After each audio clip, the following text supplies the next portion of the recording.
सभी पत्रकार साथियों को जोहार। लगातार 3 दिनों की मैराथन वार्ता के बाद बहुत सारे बिंदु ऐसे थे जिन बिंदुओं पर सरकार ने बड़ी उदारता दिखाते हुए कल के प्रस्तावित आंदोलन को,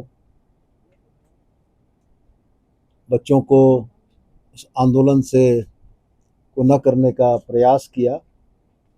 लेकिन यह बड़ा दुर्भाग्यपूर्ण रहा कि इन तमाम प्रयासों और कोशिशों के बाद भी बच्चे पूरी तरीके से सहमत नहीं हुए। अगर बिंदुवार चर्चा मैं करूं तो जिन बातों पर लगातार इन 3 दिनों के अंदर में चर्चा हुई थी, उसमें प्रमुख बिंदुओं को 3 भागों में बांटा गया था। पहला बिंदु जांच से संबंधित था, दूसरा बिंदु संदिग्ध परीक्षाओं के कैंसिल करने या रद्द करने से संबंधित था, और तीसरा बिंदु रिफॉर्म्स का था कि जिन चीज़ों के चलते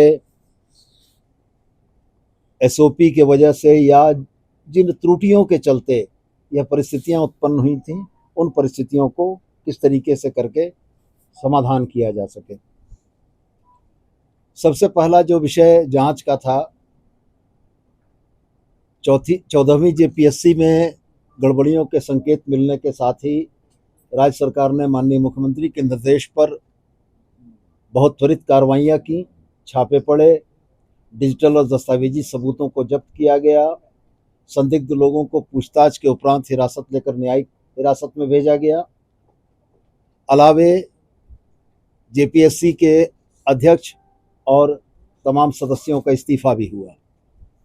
साथ में राज्य सरकार ने यह भी महसूस किया कि चूंकि मामले और विस्तार से बढ़ते चले आ रहे हैं, तो वैसी स्थिति में अब 14वीं जेपीएससी के घपलों की, गलतियों की, घोटालों की जांच सीआईडी करेगी, और साथ में हम ईडी को भी एक आग्रह पत्र देंगे कि ईडी भी इस मामले में जांच में शामिल हो और कोई भी दोषी न बचे।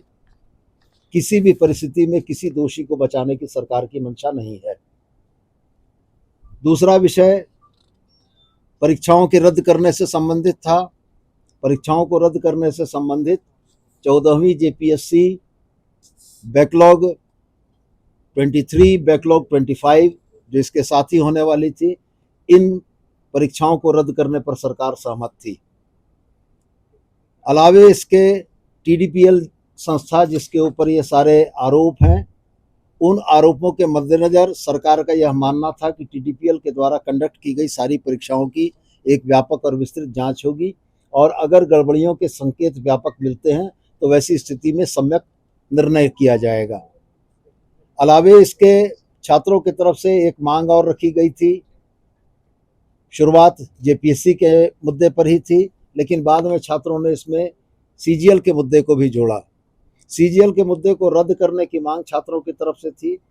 सरकार की तरफ से यह बहुत स्पष्ट बताया गया उनको कि चूंकि ऑनरेबल सुप्रीम कोर्ट और ऑनरेबल हाई कोर्ट के मॉनिटरिंग में ये सारी जांच चली है और ये सारी भर्ती प्रक्रिया ऑनरेबल कोर्ट की मॉनिटरिंग में हुई है, इसलिए इसको रद्द कर पाना राज्य सरकार के लिए संभव नहीं है। लेकिन इसके बाद भी हम लोगों ने अपने तरफ से उनको आश्वस्त करने के लिए, उनका भरोसा और विश्वास जगाने के लिए उनको यह कहा कि हाईकोर्ट के रिटायर्ड जज की अध्यक्षता में एक मॉनिटरिंग कमेटी बनाकर सीजीएल की जांच की प्रक्रिया को हम लोग मॉनिटर कराएंगे।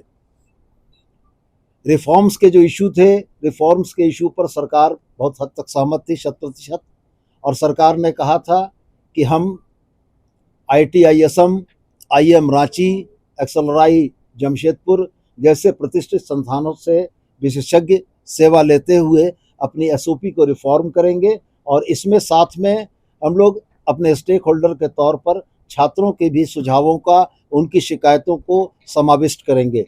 इस क्रम में सरकार ने एक मेल आईडी जारी की थी जो कल आप लोगों ने भी देखा होगा, और साथ में राज्य सरकार एक पोर्टल भी लॉन्च करने जा रही है जिसमें पूरे राज्य के छात्र अपनी समस्याओं को लिख सकेंगे, और इस पोर्टल के माध्यम से पूरे राज्य से आए हुए छात्रों के संवाद को इनकॉर्पोरेट करते हुए एसओपी के निर्माण का प्रयास किया जाएगा कि ऐसे त्रुटिहीन हो और आने वाली परीक्षाएं पूरी पारदर्शिता और शुचिता के साथ संपन्न हों।